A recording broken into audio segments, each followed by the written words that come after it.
A Visitor for Bear by Bonny Becker, illustrated by Kady, MacDonald, Denton. No one ever came to Bear's house. It had always been that way, and Bear was quite sure he didn't like visitors. He even had a sign, "No visitors allowed." One morning, Bear heard a tap tap tapping on his front door. When he opened his door, there was a mouse, small and gray and bright-eyed. "No visitors allowed," Bear said, pointing to the sign. "Go away." He closed the door and went back to the business of making his breakfast. He set out 1 cup and 1 spoon. But when he opened the cupboard to get 1 bowl, there was the mouse, small and gray and bright-eyed. "I told you to leave," cried Bear. "Perhaps we could have just a spot of tea," said the mouse. "Out!" commanded Bear. "Musty sorry," said the mouse. "I'll be going now." Bear showed him to the door and shut it firmly. Then he went back to the business of making his breakfast. But when he opened the bread drawer for 1 slice of bread, there was the mouse, small and gray and bright-eyed. "Unbelievable!" rumbled Bear. "Away with you! Vamoose!"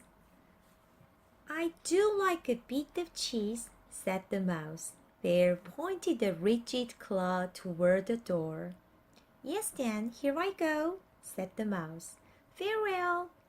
And the mouse whisked out the door.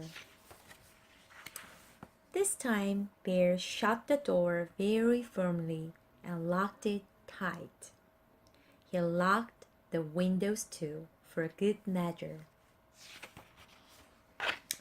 Then once again he went back to the business of making his breakfast.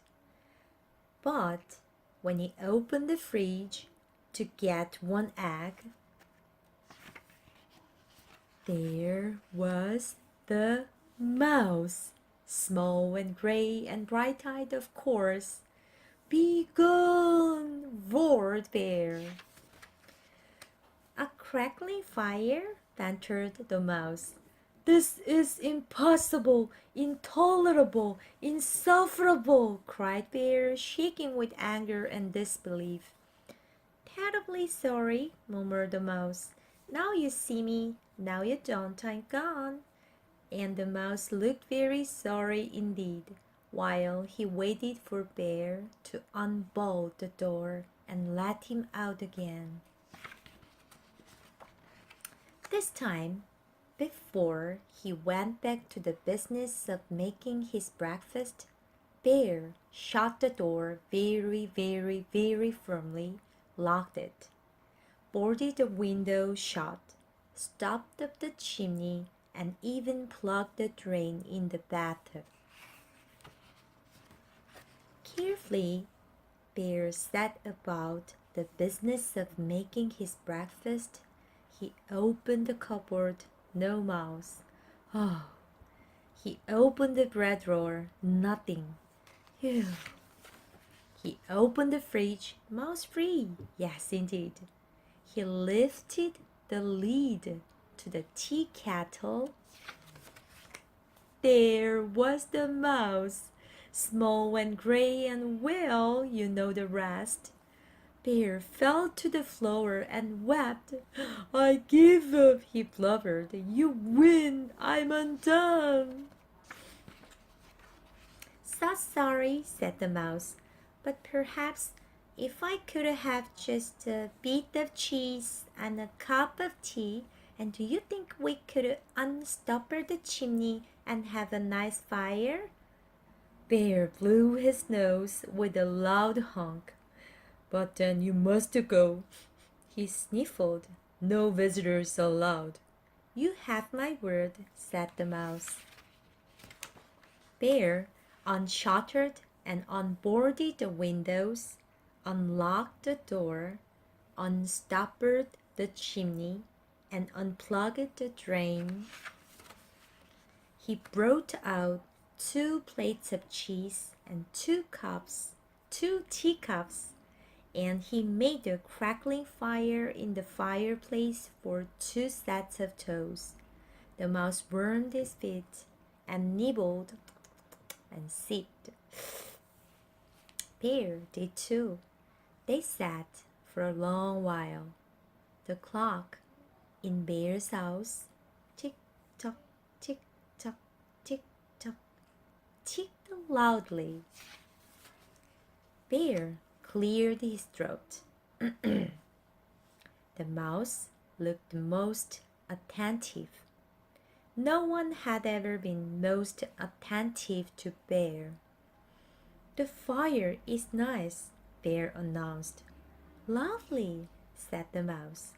No one had ever said Bear's fires were lovely. I can do a headstand, said Bear. Very impressive, exclaimed the mouse. Bear told the joke. The mouse laughed heartily. No one had ever laughed at Bear's jokes before. Bear began to think of another joke. The mouse set down his teacup. Bear quickly lifted the teapot. There's plenty more, he said. So sorry, said the mouse. Most kind, but I must be on my way. Really, you needn't go, said Bear. I'm off, said the mouse, springing up from his chair.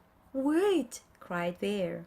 But the mouse stepped out the door. Toodaloo, said the mouse. Don't go, wailed Bear, throwing his body across the path.